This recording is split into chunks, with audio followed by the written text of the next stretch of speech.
গ্রীষ্ম চলে এসছে বসন্তকে বিদায় দিয়ে, এবং গ্রীষ্মকালের কিছু অপূর্ব ফুল রয়েছে যেগুলো দীর্ঘস্থায়ী গাছের, মানে মৌসুমী কোনো গাছ নয়। এই গাছগুলো বেঁচে থাকে দীর্ঘ সময় ধরে।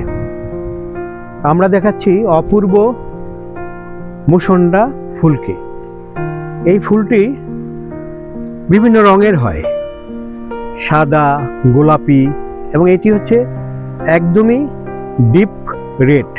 এবং এই ফুলের ক্ষেত্রে এই যে আমরা অগ্রভাগে সাদা একটি অংশ দেখছি, এটি নাকি মূল ফুল।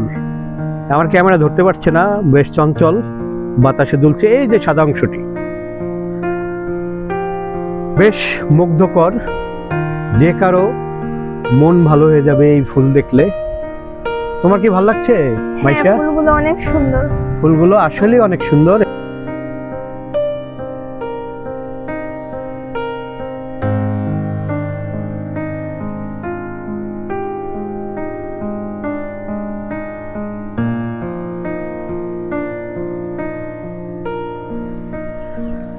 আপনারা আপনাদের বাগানকে সমৃদ্ধ করতে নানা বর্ণের মুসন্ডা ফুল গাছ রোপণ করতে পারেন। ধন্যবাদ সবাইকে।